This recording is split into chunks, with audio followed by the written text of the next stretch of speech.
एक समय की बात है। गांव में रजुआ नाम का एक लड़का रहता था। वह अपने जीवन से बहुत निराश था। उसकी निराशा का कारण यह था कि वह अब तक अपने जीवन में कुछ नहीं कर रहा था। उनके माता पिता उन्हें ताना मारते थे कि तुम्हारे सभी दोस्त कुछ न कुछ कर रहे हैं, लेकिन तुम अभी भी घर पर बैठे हो। अक्सर दोस्तों के बीच भी उनका मजाक उड़ाया जाता था।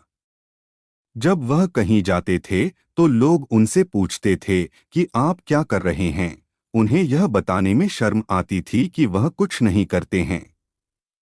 धीरे धीरे उन्होंने रिश्तेदारों के यहाँ जाना और लोगों से मिलना जुलना कम कर दिया। वह ज्यादातर समय घर पर ही रहता है। वह अकेले रोता है और भगवान को कोसता है और अपनी किस्मत को दोष देता है। अब उसे अपना जीवन बोझ लगता है। कभी कभी वह सोचता है कि जब वह कुछ भी करने लायक नहीं है तो उसके जीवित रहने का क्या फायदा। उसे मर जाना चाहिए। एक दिन वह अपने गांव की एक सड़क से गुजर रहा था।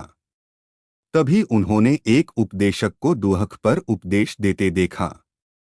वह भी उसी भीड़ में सबसे पीछे बैठ गया और सन्यासी का प्रवचन सुनने लगा। उपदेशक कह रहे थे कि दुख एक सन्यासी की तरह है जो हमें जीवन की सच्चाई दिखाता है और हमें जीने का सही तरीका सिखाता है। यदि आप चाहें तो आप भी अपने गुरु से जीवन जीना सीख सकते हैं। दुख डॉट और आप चाहें तो बैठकर उसी गम में डूबकर रो सकते हैं। रजुआ भी ये सारी बातें ध्यान से सुन रहा था, लेकिन उसे टीचर की ये बातें पसंद नहीं आईं। उन्होंने खड़े होकर कहा कि कुछ भी सिखाने से उदासी दूर नहीं होती। दुख ही दुख देता है। दुख की पीड़ा अनंत है। ऐसा लगता है जैसे इसके बाद कुछ नहीं होने वाला। कुछ मिलता नहीं। मौत भी उसके सामने छोटी लगती है। डॉट उपदेशक ने कहा, फिर तुम्हें क्या दुहक है। रजुआ ने उसके सामने अपना सारा दुहक कह सुनाया और पूछा, क्या तुम्हारे पास मेरे दुहक का कोई उपाय है। यह सुनकर सन्यासी मुस्कुराए और बोले, जिस दिन तुम्हारे जीवन में सचमुच दुख हो उस दिन तुम मेरे पास आना। मैं तुम्हारी समस्या का समाधान अवश्य करूंगा। इतना कहकर सन्यासी वहां से चले गए। रजुआ ने सोचा, क्या मेरा दुहक सच्चा नहीं है। क्या मैं जिस दर्द से गुजर रहा हूं वह नकली है। मेरा दुहक कोई नहीं समझ सकता। जब माँ बाप नहीं समझेंगे तो सन्यासी क्या समझेंगे। अपने दुखों से परेशान होकर रजुआ ने निर्णय लिया कि अब वह कुछ करेगा। उसने एक छोटा सा व्यवसाय शुरू किया, लेकिन उसे सफलता नहीं मिल रही थी। लेकिन उसके परिवार वाले पूछते थे कि क्या वह कुछ प्रयास कर रहा है। वह अपने व्यवसाय में लगा रहा और धीरे धीरे उसे सफलता मिलने लगी। डॉट फिर उन्होंने रफ्तार पकड़ी और महज 3 साल के अंदर ही वह एक बड़े बिजनेसमैन बन गए। अब रजुआ के आसपास ऐसे कई लोग थे जो उसकी परवाह करते थे, जो उससे प्यार करते थे, उसके काम की प्रशंसा करते थे। अब तो उसके परिवार वाले भी उसकी तारीफ करते नहीं थकते थे। दिन ब दिन उसके दोस्तों की संख्या बढ़ती जा रही थी। अब वह अपने जीवन से बहुत खुश था। उसके कुछ दोस्तों ने उसे सलाह दी कि जब तुम एक बड़े व्यापारी बनकर इतने खुश हो तो सोचो, अगर तुम इस शहर और इस राज्य के सबसे बड़े व्यापारी बन जाओगे तो तुम्हें कितनी खुशी होगी। डॉट कितने लोग आपसे जुड़ना चाहेंगे। आपकी कितनी प्रसिद्धि है और स्वयं राजा भी आपसे मित्रता करना चाहेंगे। दोस्तों की यह बात रजुआ के दिमाग में घर कर गई। अब वह अधिक धन कमाने का प्रयास करने लगा, लेकिन उसे यह सब बहुत जल्दी चाहिए था। वह इन चीजों को पाने में अपना ज्यादा समय बर्बाद नहीं करना चाहता था। इसलिए उसने ऐसे काम करना शुरू कर दिया जो सही नहीं थे। उसने अपने दोस्तों से बड़ी मात्रा में पैसे उधार लेना शुरू कर दिया। अधिक मुनाफा कमाने के लालच में उसने अपने माल में मिलावट करना शुरू कर दिया। उसने अन्य व्यापारियों के खिलाफ भी साजिश रची और उन्हें डराया धमकाया। वह वैसा ही करता था जैसा उसके दोस्त कहते थे। वह इन तरीकों से अधिक पैसा कमा रहा था, लेकिन अब उसके जीवन में कोई शांति नहीं थी। उसके मन की शांति गायब हो गई थी और उसे रात को नींद नहीं आती थी। सुख की सभी चीजें होने के बाद भी उसे किसी भी चीज में खुशी नहीं मिल रही थी। एक दिन रजुआ अपनी गाड़ी से कहीं जा रहा था, तभी उसे रास्ते में उपदेशक का आश्रम दिखाई दिया। वह रुक गया और गुरु के पास गया और बोला, संत, आपने मुझसे कहा था कि जब मेरे जीवन में सच्चा दुख आए तो मेरे पास आना। अब मैं बहुत दुखी हूँ, मेरी रातों की नींद उड़ गई है, मुझे कहीं भी शांति नहीं मिलती। इस प्रकार रजुआ ने संत को अपनी सारी समस्या बताई। गुरु बोले, जब तुम मुझसे पहली बार मिले थे तब भी कुछ दुख में थे, तुमने क्या सीखा उस दर्द से? रजुआ ने कहा कि मैंने सीखा कि सिर्फ सोचने और चिंता करने से कुछ नहीं होता, अपनी सोच को साकार करने के लिए कार्रवाई करना जरूरी है और सिर्फ काम करने से कुछ नहीं होता। अपने काम को अंतिम चरण तक ले जाना भी जरूरी है। चाहे रास्ते में कितनी भी कठिनाइयां आएं, मन कितना भी निराश हो, कितना भी लगे कि अब कुछ नहीं होने वाला, तभी यकीन मानिए कि मैं जो भी कर रहा हूं उसमें जरूर सफल होऊंगा। लोग सिर्फ सफल लोगों की ही इज्जत करते हैं, चाहे कोई कितना भी अच्छा क्यों न हो, लोगों की नजरों में वह हमेशा बोझ ही होता है। यह सब सुनकर उपदेशक मुस्कुराए और बोले, यह वास्तविक दुख नहीं है। जब आपके जीवन में वास्तविक दुख हो तो मेरे पास आओ, मैं इसे ठीक कर दूंगा। रजुआ ने जाते समय ऋषि को सोने के सिक्कों से भरा एक बर्तन दिया। घड़े को देखकर सन्यासी ने कहा कि यह मेरे किसी काम का नहीं है, उस पेड़ के नीचे गड्ढा खोदकर गाड़ दो।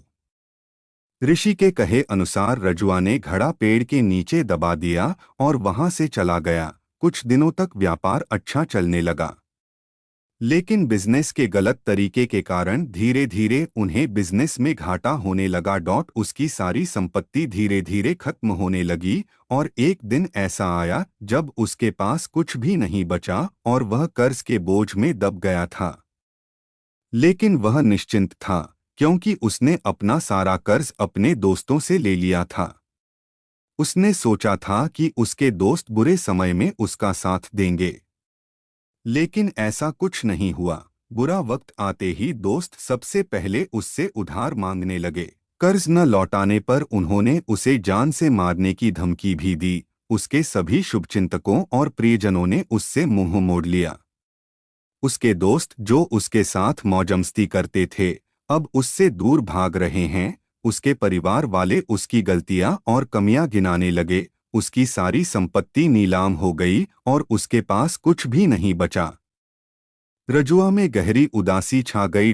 उसके आसपास कोई नहीं था जो उसका दुख समझ सके, जो उसे संभाल सके। लोगों के इस धोखे से वह अंदर से टूट गया था। सोचने लगा कि अब जीने का क्या मतलब, अब तो मौत ही सहारा है। वह आत्महत्या करने के लिए पहाड़ी पर गया। तब उसे याद आया कि सन्यासी ने उससे कहा था कि जब तुम्हारे जीवन में कोई वास्तविक दुख हो तो मेरे पास आना।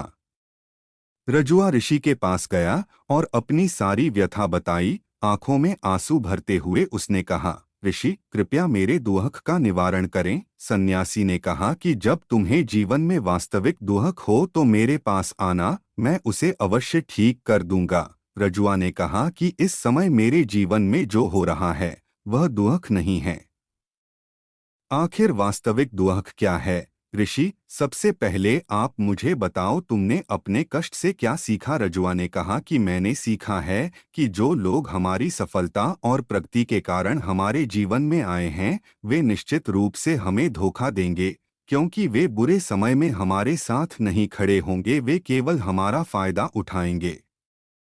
अच्छे समय में और बुरे वक्त में हमारा साथ छोड़ देते हैं। भरोसा उन्हीं लोगों पर करो जो हमारे बुरे वक्त में हमारा साथ देते हैं।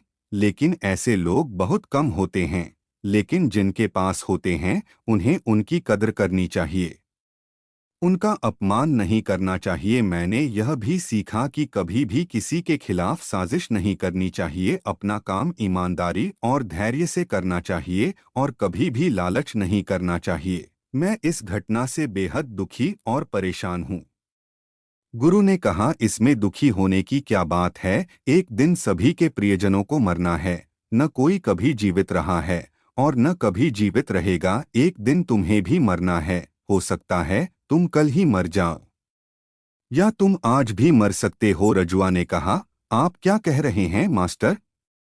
मैं भी मर जाऊंगा, लेकिन मैं अभी जवान हूँ। गुरु ने कहा कि हर कोई इस भ्रम में जी रहा है कि मौत केवल दूसरों को आती है, बड़े लोगों को आती है। लेकिन जवान बूढ़ों से पहले मर जाते हैं, बच्चे मर जाते हैं। मृत्यु का किसी की उम्र से कोई लेना देना नहीं है, यह सभी को प्रभावित करती है। गुरु के ये शब्द रजुआ के दिमाग में घुस गए और वह चुपचाप चला गया, लेकिन उसका मन अभी भी बेचैन था। वह खालीपन महसूस कर रहा था। वह सारा दिन अपने बारे में ही सोचता रहा कि वह कौन है, इस दुनिया में क्यों आया, क्या जीवन का लक्ष्य सिर्फ चीजों का उपभोग करना और मर जाना है। ऐसे कई सवाल उसके मन में लगातार उठ रहे थे। लेकिन उसे अपने किसी भी प्रश्न का उत्तर नहीं मिल पा रहा था और उसका दुख दिन ब दिन बढ़ता ही जा रहा था। तभी कुछ दिनों के बाद वह फिर गुरु के पास पहुंचा और बोला कि गुरु जी, मैं बहुत दुखी हूं क्योंकि मैं नहीं जान पा रहा हूं कि मैं कौन हूं और मैं इस संसार में क्यों आया हूं। यह सुनकर अध्यापक मुस्कुराए और बोले, आज तुम्हारे जीवन में पहली बार सच्चा दुख उत्पन्न हुआ है। यही तो वास्तव में असली दुख है। हम नहीं जानते कि हम कौन हैं, क्यों आए हैं, क्या करें, कैसे करें।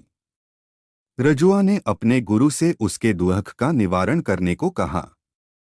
सन्यासी ने कहा कि हम सभी मनुष्य जीवन भर संग्रह करते रहते हैं। रजुआ ने कहा कि सभी मनुष्य जीवन भर धन, सम्मान, परिवार, प्रतिष्ठा, मित्र, शत्रु आदि का संग्रह करते रहते हैं। सन्यासी ने पूछा, क्या हम एकत्र किए गए कुछ में से कुछ ले सकते हैं? हमारे साथ बातें? रजुआ ने कहा, नहीं गुरु, उनके साथ कुछ नहीं जाएगा। मेरे माता पिता के साथ कुछ नहीं गया, सब यहीं छोड़ गए, घर, परिवार, संपत्ति, सब कुछ। गुरु ने कहा, अब मेरी बात ध्यान से सुनो। इस संसार में हमें जो संग्रह करना चाहिए वह संग्रह नहीं करते। चीजें सामने आ जाती हैं, लेकिन हम उन्हें देखने की कोशिश नहीं करते हैं। इस दुनिया में हमें केवल अपने आप को इकट्ठा करना है। हमें खुद को इकट्ठा करना है ताकि हम एकजुट हो सकें, ताकि जब हम मरें और खुद को पहचानने में सक्षम हो सकें तो हम अंदर से विभाजित हो जाएं। हम प्रेम, घृणा, क्रोध, ईर्ष्या, क्रूरता, धन, पद, प्रतिष्ठा, सम्मान, पहचान, धर्म, जाति, ऐसी सैकड़ों, हजारों चीजों और इच्छाओं में विभाजित हैं। हम विभाजित हैं और टुकड़ों में जीवन जी रहे हैं। इस विभाजन के कारण हमारी चेतना कभी एक नहीं हो सकती। हमारी चेतना शक्ति बिखरी हुई है, इसलिए हमारे पास इतना समय नहीं है, इतनी ऊर्जा नहीं है कि हम पलटकर अपने भीतर देख सकें। दरअसल धन, सम्मान और सुविधाओं की कमी को लोग दुख समझते हैं और जीवन भर जो लोग दुख कहकर रोते रहते हैं और समाधान खोजने की कोशिश करते हैं, उन्हें कभी भी उसका समाधान नहीं मिल पाता। क्योंकि जिसे लोग दुख कहते हैं वह वास्तविक दुख नहीं है, यह सिर्फ एक आदमी की इच्छा है। उसकी इच्छा है जो अपूरणीय है, इसीलिए यहाँ व्यक्ति को कभी दुख नहीं मिला ऐसे दुखों का समाधान।